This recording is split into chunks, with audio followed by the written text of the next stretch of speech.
Welcome to CEOs and ABCs, real stories from execs who lead at work and show up at home. Career moves, parenting wins and fails, and everything in between. I'm your host, Kevin Rice. Here's today's episode. Welcome to CEOs and ABCs. Today's guest is someone who's led at the intersection of culture, commerce, and community his entire career. Derek Gaskins is currently the head of guest experience at British Petroleum, overseeing how millions of people interact with brands like AM/PM, Thornton's, and Travel Centers of America. Before that, he was the chief marketing officer of Yesway, where he helped scale one of the fastest growing convenience retailers in the country. He's always bringing a customer first mindset and a deep belief in building brands that actually serve people. But what I admire most about Derek isn't just his resume, it's the way he shows up as a dad, as a mentor, as someone who's lifting others up and keeping purpose at the center of everything he does. This is a conversation about leadership, legacy, and the values that shape us both in the boardroom and at home. Derek, thank you so much for being here today. Kevin, thank you so much for having me. And thank you even more so for that wonderful introduction. I might need to tape that and start taking that with me and playing it for others. But thank you. You're It's absolutely awesome. welcome to. Most people know you and your professional journey. When I first started working in the convenience retailing industry, supporting on the supplier side, I really found you to be someone with a lot of integrity and a lot of humility. And you gave me the time to learn about your business and you as a person. So maybe we could start with a little bit more about your personal side. Like, what does life look like outside of the office for you these days? Your family, routines, passions. And I'm curious if you're still working on your golf game.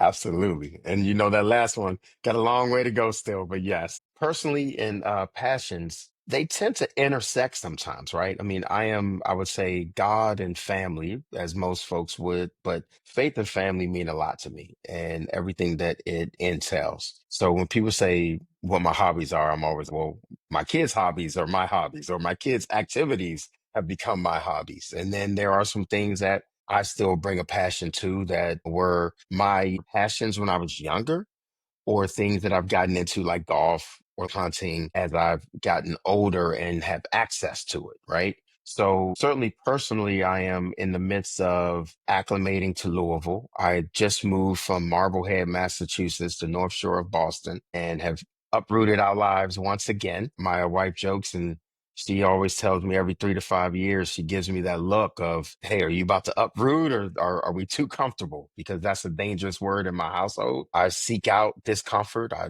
enjoy uncertainty and we like change. So we have another chance to start over. When we joined Yesway, we did that up in Marblehead. And before that, we were in DC and Pennsylvania, Pittsburgh, Cincinnati, Minneapolis, Detroit. Chicago. So we have moved many times for many opportunities. One thing that I always say, Kevin, is I go where the opportunities are. And I think if that's one thing that I can convey, I believe that that leads to success. It's not the only way, but it certainly is a way. I have been in situations where I was not able to move because of my personal situations. And I'm not saying that things may have passed me over, but I understood in that moment that I was taking a pause or a hiatus, let's say. Whereas when it's been about growth for me, it's always been about going where the opportunities are. I was born and raised in inner city Washington, D.C. I had an opportunity for an academic full scholarship to the University of Iowa and went there sight unseen. And I mean, people are always like, wait, you just went to Iowa? Absolutely. You know, my dad was, you're getting a scholarship.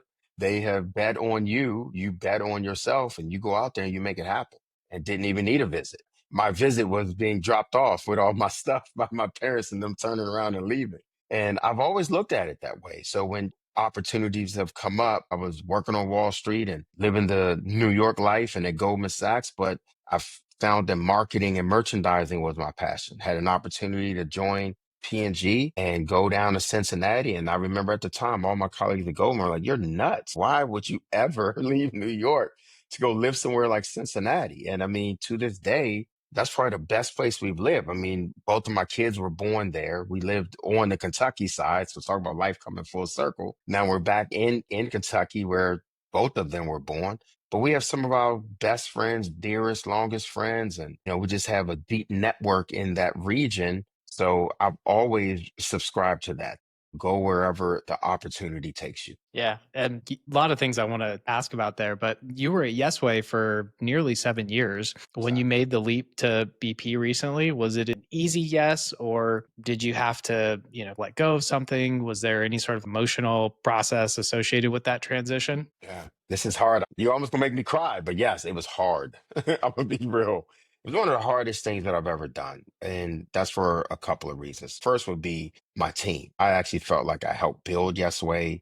I don't want to give myself too much credit, but was in the trenches and helped facilitate that growth. Was passionate about the brand. As you know, Kevin, anything that I take on, I put my all into it. So was an ambassador for the brand in many ways. And then to go a step further, Tom Turkla is just a visionary. And so I remember when I was being recruited to go to Yesway and talking to him, some of the things that he said, it reminds me of you, meaning that he is so unconstrained by what others think. But I was thinking through the lens of, well, this is the industry. This is how convenience and retail works. And he was saying things like, I'm going to disrupt it.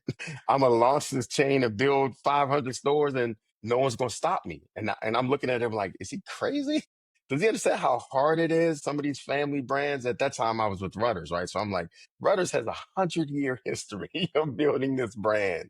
Sheets has 70-year history. Wawa family 100-year history, all of this. And here's this man telling me what he's going to do in a matter of a couple of years. And so then to be able to work with him and do it, right? And then leave, it was really hard. But Yeah. once again, sometimes you have to embrace uncertainty and discomfort to get more, to simply grow. And I had given my all to Yes Way. I told Tom I will always be an advocate for him. My team, I love them, but I also feel I got them to a point, Kevin, where I could honestly leave, look myself in the mirror, and say the organization is better off than it was before I came. And in some ways, me getting out of the way could open up opportunities for someone else to grow. And I had some really talented marketers and merchants that I developed and poured my all into, and to witness them go from some of them new to the industry, never working in retail, certainly never working in convenience, and now being super passionate about it. That made it hard. But then you contrast that, right? You look at BP and just the global opportunity and me understanding the business. It was almost like everything I had done prior led here. And so it was a good opportunity to go to a much larger multinational global org and make retail and merchandising core. Focus on the guest, even down to the title, right? It's not about me or marketing or merchandising.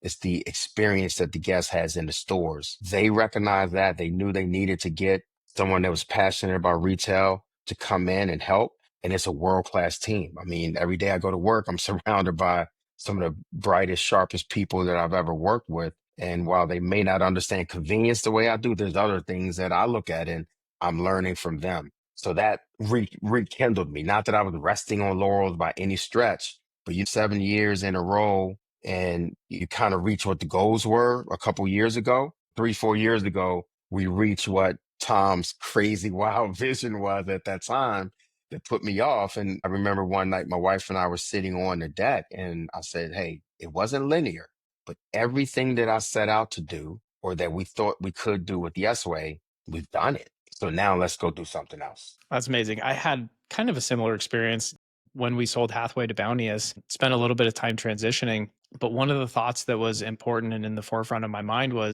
with me stepping out is it creates an opportunity for a lot of other people to step up. And if I had stayed, then they would have had to stay in their current role. And a lot of people have to move to different organizations in order to move up in their career. That's just kind of the way it is. And so part Yes. of the reason that I knew it was my time to move on is, yeah, we had accomplished a lot, but we had the most amazing leadership team built. And we wanted to create room for them to take the next level up in their career and not have to leave to go to a different organization to get there. That's awesome. That is very selfless. Most people, they don't think that way, right? They think of themselves and they think through, well, I need to do what's best for me and not recognizing that sometimes looking at what can help others can also help you because now you have legacy. Back to that L word that you started with, which is critical. So speaking of which, during your time at Yesway, you had a ton of big wins, everything from launching a loyalty program to food service innovation to building an amazing culture. What's a moment that you're most proud of during your tenure? Not because it got headlines or awards, but because it meant something to you personally. Yeah, I think, I never had an opportunity to know Mr. Awesome. And, I'm big on giving people flowers, Kevin, and I also recognize what it takes to build something. And so others, they don't see that necessarily. And so when I look at a brand like Allsup's, I look through the lens of Tom and the team and what we were willing to pay for it, that multiple. And I'm looking through the lens of, here's Mr. Awesome in Clovis, New Mexico. We started with one store and now was able to sell it for basically $1 billion and create a legacy. And so I think being a steward of his brand, and we took it very, very seriously. I wanted to create a cohesive team. And one thing was we had a group up in Des Moines, Iowa, that was the Yesway brand. And then we had a group in Clovis, New Mexico, that was the Allsup's brand. And we brought everyone together in Fort Worth, and it was the Yesway brand, meaning not the Yesway took over, but it was one company, one brand. So I think getting that cohesion from very different people. Again, my journey and how I look at diversity, equity, and inclusion, oftentimes it's not just race and gender, it's also background, right? We had someone 70 years old who's on my team, who's worked for Allsoups for 30 plus years, who can teach me more in a 1 hour conversation than it might take me a year to learn of doing real research. And then the inverse. And then that person with 22-year-old social media coordinator who's showing them how things go viral and the power of digital and seeing those two dichotomies and then they come together to create something bigger. And so that was the one thing that I would say is that positioning the Allsup's brand and having some of the employees who were long tenured with Mr. Allsup and knew him well, to have them say things like Mr. Allsup would be proud if he could see what Yes did, what Tom Turkler did, what Tom Brown, what Darren, what I did, Brian Ashburn, just the whole team taking it to another level. Because as you know, a lot of times when you buy a brand, a lot of that goes out the window. We used to jokingly say, in this case, David bought Goliath, the smaller challenger brand. But we took a lot of what Goliath had established and what Allsup's was famous for and actually burnished it and took it to another level. Yeah. You've been vocal about DEI, supporting supplier partnerships, and just in general, lifting other people up. Was there a time in your own journey where someone gave you that lift and it changed your trajectory? I think part of it is I feel the burden, right? I mean, again, I'm from Southeast DC. I was blessed to be born to the parents that I was born into or the family I was born into. We get free will, but we don't get that choice. But that was a choice that I understand how that changed the trajectory of my life alone. My father was committed to academic excellence, even though he was trying to be a baseball player and was a government worker and didn't get to go to college like we did. My mom, they started a school, Kevin, in my house, in Southeast DC. We welcome neighbors, like my friends. We joke about this, but my dad would give us vocabulary words. We're on the backyard shooting hoops. He would say, "Hey, you all need to learn these words." And some of the other kids, like, I'm not learning. The hell, I'm not learning this. You're not my father, and all these kinds of things. But he was. I mean, he would behave as a father for the neighborhood. So it was awesome that he and my mom had that going. As a young child, of course, I didn't see it through that lens. I saw it selfishly of I'm coming home from school and there's people in my house. Like, this is crazy. And then my mother asking me to tutor when I'm younger than people that I'm tutoring because I was being tutored at such a young age. And so I think that commitment to education and lifelong learning has changed my life for the better. And it's something that I am not only passionate about, I mean, I just proselytize about it. And so I have forced my kids to be high achievers and to study, to read books, to do all those things because it opens up the world of possibilities to you. So I think that would be one pivotal area. I would say the second thing is anyone that says they pulled themselves up from their bootstraps is lying. I mean, we all get help. I understand how fortunate and lucky and blessed I've been. I've gone to school with people when I was in grade school who were as smart, if not smarter, but their opportunities just didn't unfold as mine did. I know I create my luck in some areas, but in other areas, it's that hand is extended. It's that conversation and that meeting that you took. And thank God I took that meeting because look at where this led to. So I think being open to things and possibilities and having a quote unquote growth mindset, I learned that at a young age. And so that has also helped shape and change what the trajectory is. And then I would say the last thing is Mayor Marion Barry is very influential to people from Washington, D.C. Everyone hears the negatives about him. You know, he used crack, he did all these things. Well, Marion Barry was intentional and he built the largest concentration of Black wealth the world has ever seen. Still, the wealthiest suburb of Black people was in Prince George's County, Maryland, right across the DC line. DC was called Chocolate City when he was the mayor. DC always voted for him, even when he got out of jail. And everyone was like, what is going on? Because Marion Barry was the first one to quote unquote legitimately keep it real. And he partnered with Ronald Reagan, who's also one of my favorite presidents. And people are like, well, how can you support Reagan? I'm educated and I'm knowledgeable and I know about his policies. And I've seen how he worked with Marion Barry, someone that you would think they should have no relationship, and they did. And they got investment into DC. I saw when Marion Barry stood up a summer youth employment program that actually lives on to this day. My niece is the mayor of Alexandria, Virginia, and she has a summer youth employment and jobs program.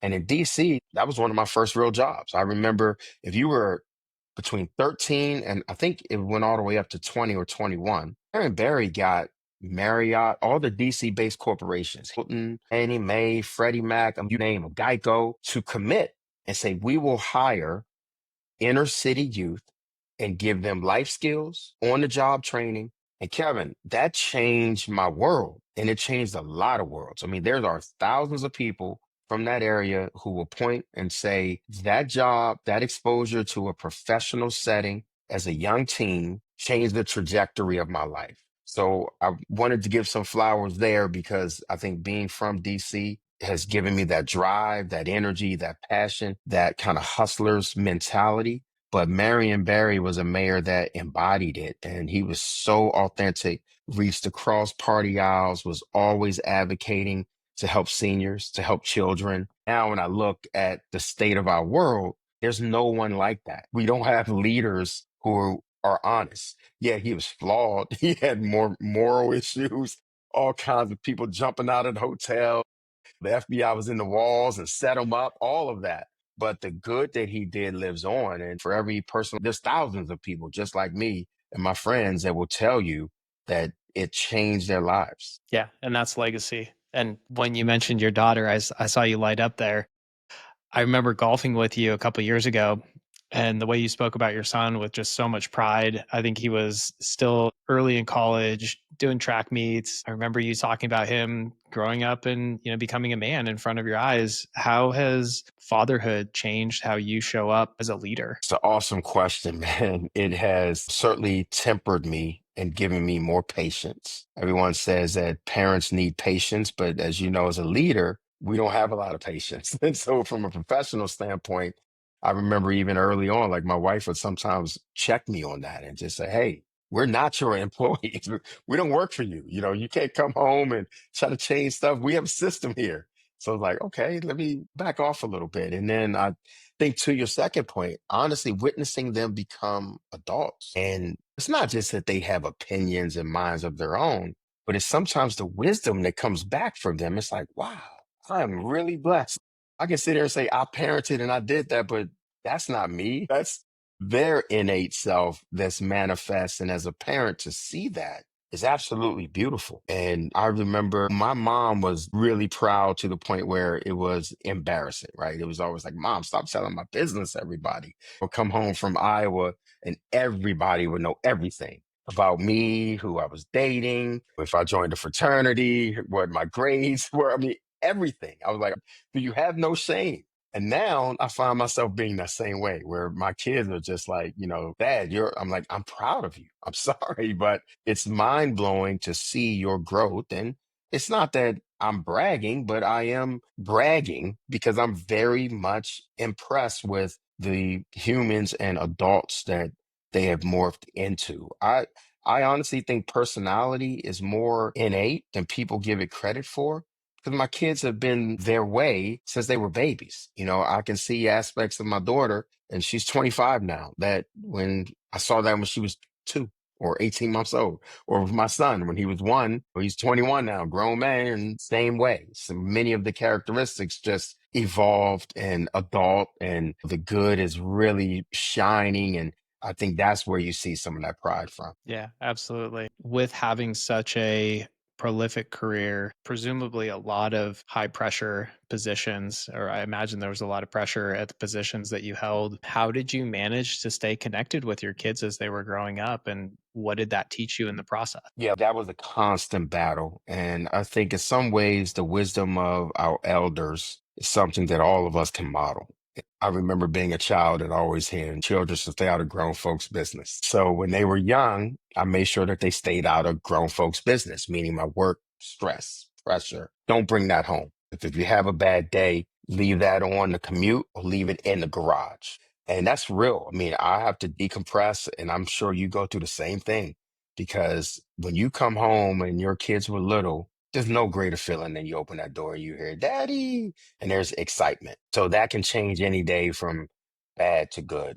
And I'm still that way. So even when the stresses of the, business world or life in general, I don't want them to see me sweat. I won't mask things that are going to impact the family that are real. Someone dies, someone is sick. I'm as transparent and straightforward on that as possible. But things that I can control professionally, I don't allow it to interfere personally with their safe haven, right? I always want them to feel like home is where they can come and recharge, because that's how I felt, right? No matter how bad things were, I knew if I got home and at 1405 34th Street, the home I grew up in DC, if I could make it there, everything was right in the world. And I could recharge my batteries, and just spending a couple days there could set me on another course. And I've been intentional with that with every home that we've gotten. I was joking with you how I did the opposite. We're empty nesters now.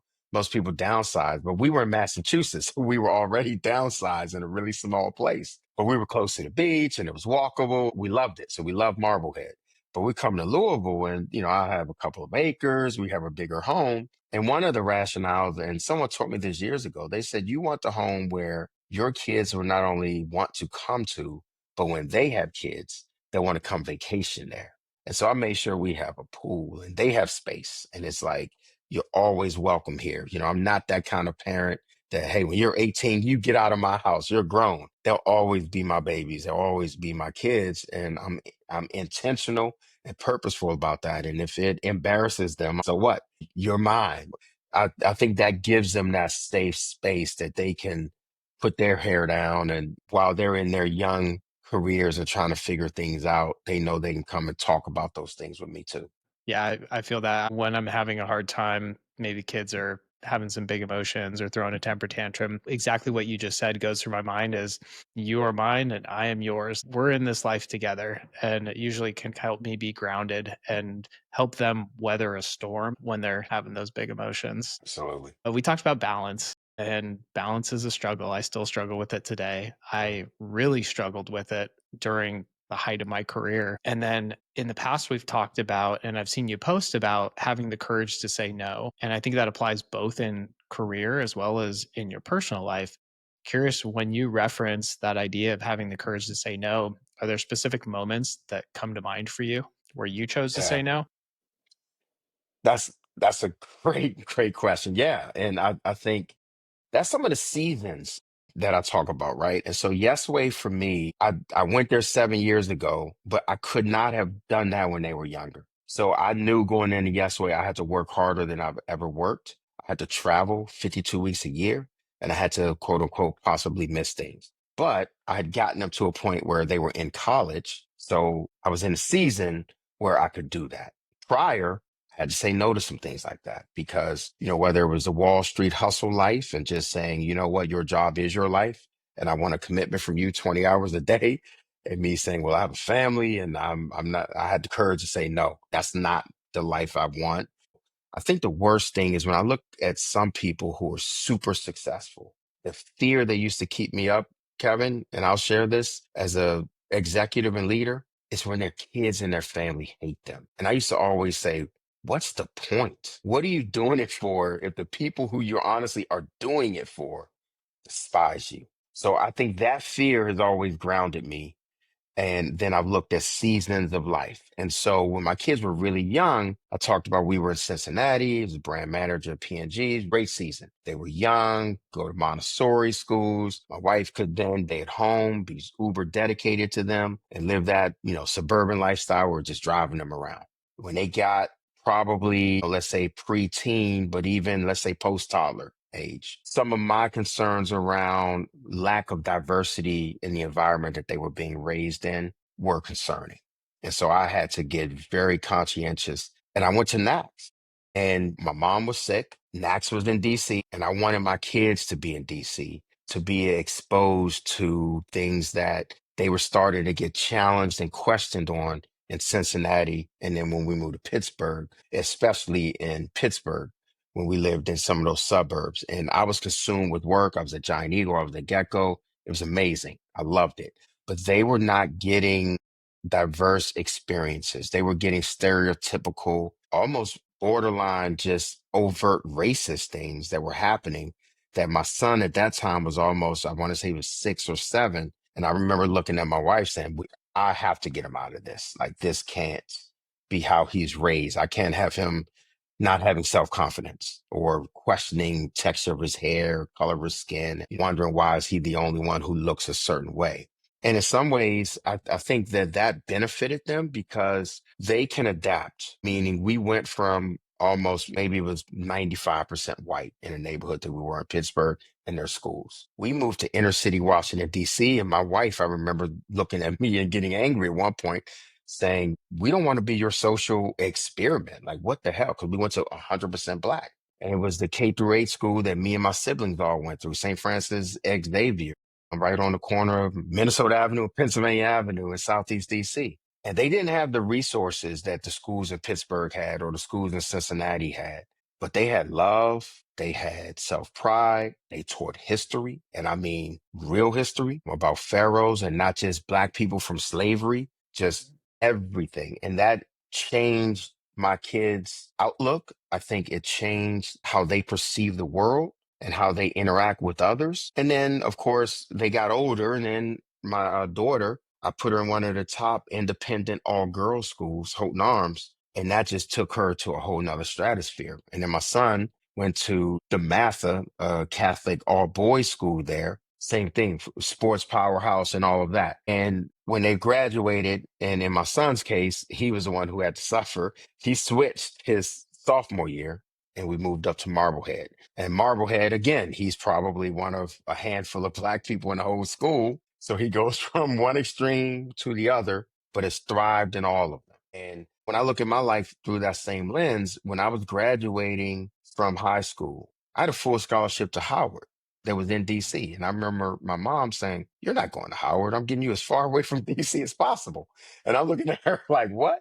And right now, people talk about crime, but back then it was indiscriminate. DC was the murder capital of America. We averaged over 600 murders per year, and it was no rhyme or reason, just wrong place, wrong time. So parents were literally, that was her nightmare. It was someone's going to kill one of my kids, or they're going to be the wrong place, wrong time, caught up in the wrong thing, and not get that second chance. Crime is still bad, but now there's only 100 something murders. It's politicized, but it's not what it was. And so I think me going to Iowa helped me understand that you have to be able to adapt to multiple cultures and situations and thrive, that everything is not a certain way, but it also exposed things to me so I can see it through a different lens. Whereas if I would have just seen it through the lens of growing up in DC, I don't think I would be as open to experiences and opportunities as I otherwise have been because of what Iowa helped me see. Yeah. I'm kind of going through that season of life right now where I know that I need to be home with the kids. Since even talking with people about this podcast, and I've made a few investments in startups. In the last week alone, I've been invited to at least 7 different events. I probably won't see you at NAX this year, but it's this season of life where the kids need me at home, and that's going to be the priority. So as much as I know I could be productive and I could help some of the companies I've invested in. It's one of the reasons that we're doing this remotely. I would love to have Exactly. people in person. I would love to be hanging out with you, interviewing in person, but the priority for me right now is being at home with my kids and being at home with my partner. Yeah. And I mean, that's that courage to say no, right? Is being home with your kids and home with your partners is what gets to yes. And oftentimes there are some things that you want to say yes to, but you have to step up and say no. And it's based on that season. You always talk about things that matter. Thank God I did not miss. I didn't make everything, right? So there were some things that haunt me as well. Just like you said, I know I got caught in traffic, was late, but sometimes just your presence is all that matters. There were other things. I'm on a business trip, even BP, my son's graduation. We had a incentive trip to Alaska. The rest of my family could join. My wife could join. Now, my son, to his credit, he ended up not even walking for his graduation. So if I would have not gone on this business trip, it would have been for a moot point because he wanted to go and run. And so he actually went down to DC and he ran in a last chance meet and dominated down there. And my brother and his nieces and nephews and all of that made it. But it was just funny because that was something, back to your point, I really had a hard time with. But he's grown. So that's where I let him in. I said, look, I'm struggling with this. I just started a new role. You know how I am. I'm all in. But I can't miss your graduation. That's crazy. He was, Dad, go. I'm probably not going to even go. He was like, I'm gonna run another year and I'm gonna get a master's. So come to that graduation. That one means more. I don't think I'm gonna walk this year just because there's this meet that I may do. And I was like, really? Does your mom know? He was like, no, not yet. I was like, uh-oh. But those are choices. And while he was young, I wouldn't have given him a say on that. As an adult now, I want him to have a say. I want him to express to me and say, is this important to you? If I miss this, are you going to look at me and say, my dad wasn't there for the big moments of my life? And he's like, heck no. I know all that you do for me. And it was like, okay, great. Now I can feel a little bit better. There you go. Man, I could keep chatting for a long time, but I think we're kind of coming up on the limit. Otherwise, it's going to be a 2.5 hour Joe Rogan episode Joe here. Rogan. So, last question, and we'll wrap it up. Looking back on your career from Giant Eagle now to BP, and I'm sure the best is still yet to come. What do you hope your kids will say about the kind of leader and the kind of man that you were and you are today? Awesome. Legacy is something that I think about a lot. And, one of my favorite phrases is feedback is a gift. And so I try to be a leader that embraces and means that. So I ask for feedback and I do that with the family too, meaning I want to admit when I'm wrong. My dad was tougher, a different generation. My kids will still tell you I'm tough. They'll say my dad's crazy. He's tough. He's not like other dads. Okay, I get that. But I will admit I'm wrong. I will admit and apologize to them, right? And I remember being young and that was never done. It was just, again, kids sustain kids' places. So I think if they would understand and recognize me as a leader that subscribed to the platinum, right? Everyone talks about the golden rule, treat others how you want to be treated. I think it's treat others how they want to be treated. And so I find that for me to be a good leader, I have to get to know the people on my team almost like family. And it's going back to where you started with this. And that's what authenticity now means to me. I want to bring my whole self to work and I want them to do it as well. So I don't want them worried about a 4 o'clock soccer practice. And if I know I'm the one saying, what the heck are you doing here? Get out, because no one's looking when they're giving me an update on a weekend at 10 p.m. because I happen to mistakenly send an email when I shouldn't have. I've tried to be better, but sometimes the spirit compels. So you get in the moment and you're grinding. And my team is that way now. And I think we always look at it through the lens of feedback is a gift. Feel free to speak up and give feedback, even when it's the gift that keeps on giving, right? Meaning it's not always a good gift. Gifts aren't always good. But if someone takes the time to give you feedback, it means that they care. So I'll give feedback. I'll ask for that feedback. I would hope that my kids, I would hope that team members of mine who have worked with me or for me or that I've worked for will say he always was authentic. He cared. He invested in me. And when we won, we won. And when we lost, I try to shoulder that so that no one wants to feel like they were alone in that. I think that's big. You know I love to win. I'm very competitive. I like a winning culture, except for golf. You've seen me, so I'm not going to pretend there.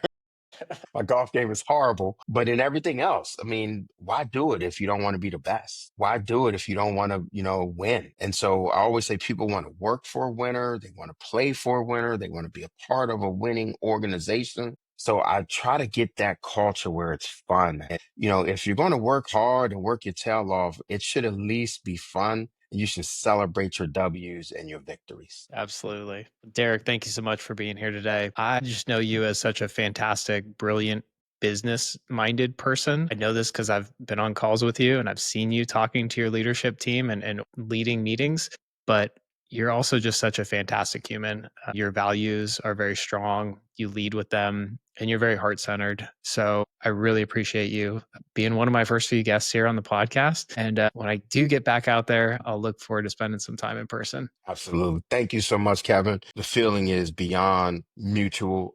You are successful, brilliant. Everything you touch turns to gold. You got the Midas touch from that aspect. So glad to be a part of your journey here and excited to see what you cook up next. Thanks, Eric. If you're enjoying this conversation, make sure to hit subscribe so you don't miss future episodes.